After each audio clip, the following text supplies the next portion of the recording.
Hydrogen પરમાણુ માટે વિદ્યાર્થી મિત્રો 17મો દાખલો છે. આ પરમાણ્વીય હાઇડ્રોજનની બામર શ્રેણી, ખાસ યાદ રાખજો, બામર શ્રેણીમાં સૌથી લાંબી તરંગલંબાઈ ધરાવતા સંક્રમણ, સૌથી લાંબી તરંગલંબાઈ ધરાવતા સંક્રમણની તરંગની સંખ્યા ગણો. વિદ્યાર્થી મિત્રો ખાસ યાદ રાખજો, શ્રેણી કીધી છે એ વિદ્યાર્થી મિત્રો બામર શ્રેણી છે. જે શ્રેણી આપી છે એ ખાસ યાદ રાખવાની છે, બામર શ્રેણી. તો વિદ્યાર્થી મિત્રો બામર શ્રેણી, તો બામર શ્રેણી છે એ વિદ્યાર્થી મિત્રો શરૂઆત n = અહીંયા 2 થી શરૂઆત થાય છે અને ફિનિશ વિદ્યાર્થી મિત્રો 3, 4 અને 5 એવી રીતે વિદ્યાર્થી મિત્રો થાય છે. રેડી, અનંત સુધી ચાલ્યા કરે છે. પરંતુ વિદ્યાર્થી મિત્રો આપણે વાત કરે કે જે સૌથી લાંબી શું વાત થાય છે, આપણે છે એ સૌથી લાંબી વિદ્યાર્થી મિત્રો શું કરવાની છે, તરંગ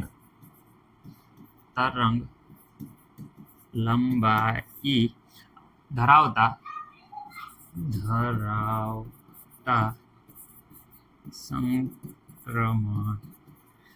સંક્રમણ, સૌથી લાંબી તરંગ લંબાઈ ધરાવતા સંક્રમણ જે વિદ્યાર્થી મિત્રો શું હોય છે, સૌથી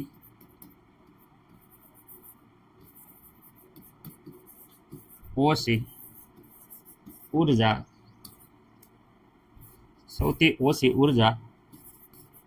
સંક્રમણ હોય છે. ઓકે, સૌથી ઓછી વિદ્યાર્થી મિત્રો લાંબી તરંગ લંબાઈ ધરાવતા સંક્રમણ હોય એ સૌથી ઓછી, આ વસ્તુ તમને ખબર હોવી પડે, ઓછી ઉર્જા સંક્રમણ સાથે હોય છે.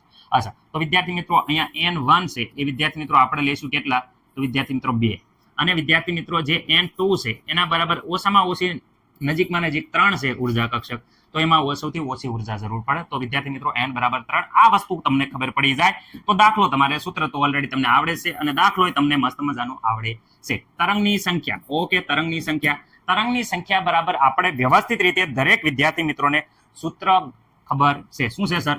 તો 10 વિદ્યાર્થી મિત્રો 97, મને નથી લાગતું કે કોઈને કાંઈ પ્રોબ્લેમ હોય નહીં સર.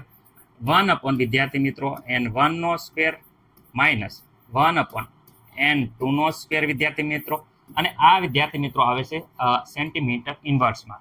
રેડી, ખાસ યાદ રાખજો, સેન્ટીમીટર ઇન્વર્સ એટલે 1 સેન્ટીમીટરની પ્રતિઘાત. ઓકે વિદ્યાર્થી મિત્રો અહીંયા કંઈ એટલે કંઈ એવું નથી, જે છે એઝ ઇટ ઇઝ બધું લખવાનું છે, 77. ઓકે, n1 વિદ્યાર્થી મિત્રો શરૂઆત અહીંયા જોઈ શકો છો કે આપણે બામર શ્રેણી છે એટલે અહીંયા 2 નાથી શરૂ થશે.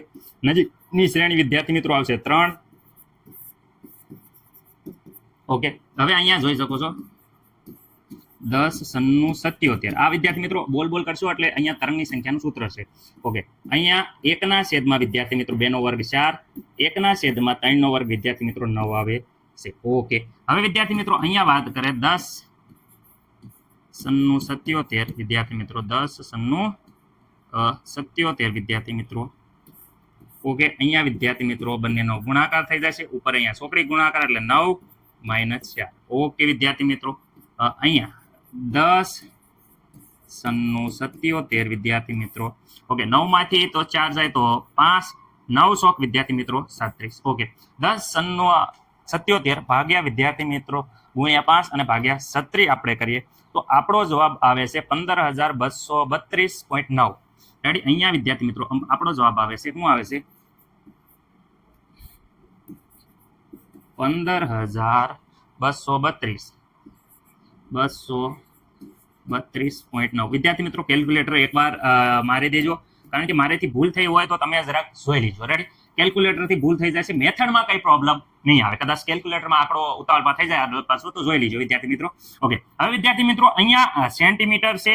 રેડી, વિદ્યાર્થી મિત્રો પહેલા તો પોઈન્ટ આપણે હરખા કરી નાખીએ તો અહીંયા આવશે 4 આંકડા પછી પોઈન્ટ લેવી છે.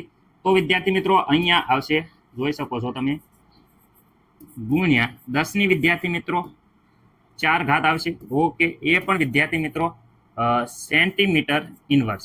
ઓકે, સેન્ટીમીટરનું જ્યારે મીટરમાં વિદ્યાર્થી મિત્રો આપણે કન્વર્ઝેશન કરીએ તો અહીંયા બધાને ખબર છે કે ભાઈ અહીંયા 1.52 ગુણ્યા અહીંયા વિદ્યાર્થી મિત્રો સેન્ટીમીટર મીટરમાં 1 સેન્ટીમીટર બરાબર 1000 સેન્ટીમીટર, સોરી 100 મીટર, એટલે વિદ્યાર્થી મિત્રો અહીંયા 1 મીટર બરાબર 100 સેન્ટીમીટર. તો અહીંયા વિદ્યાર્થી મિત્રો ઇન્વર્સ છે એટલે અહીંયા 2 ઘાતમાં વધારો કરવામાં આવશે, ખાસ ધ્યાન રાખજો, 2 ઘાતમાં વધારો કરવાનો છે. અહીંયા એકમ મીટર આવશે, એ પણ મીટર ઇન્વર્સ આવશે.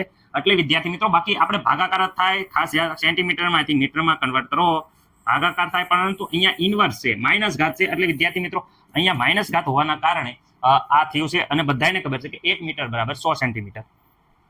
વ્યવસ્થિત રીતે વિદ્યાર્થી મિત્રો આપણે ખાસ ધ્યાનથી જોઈ લઈશું.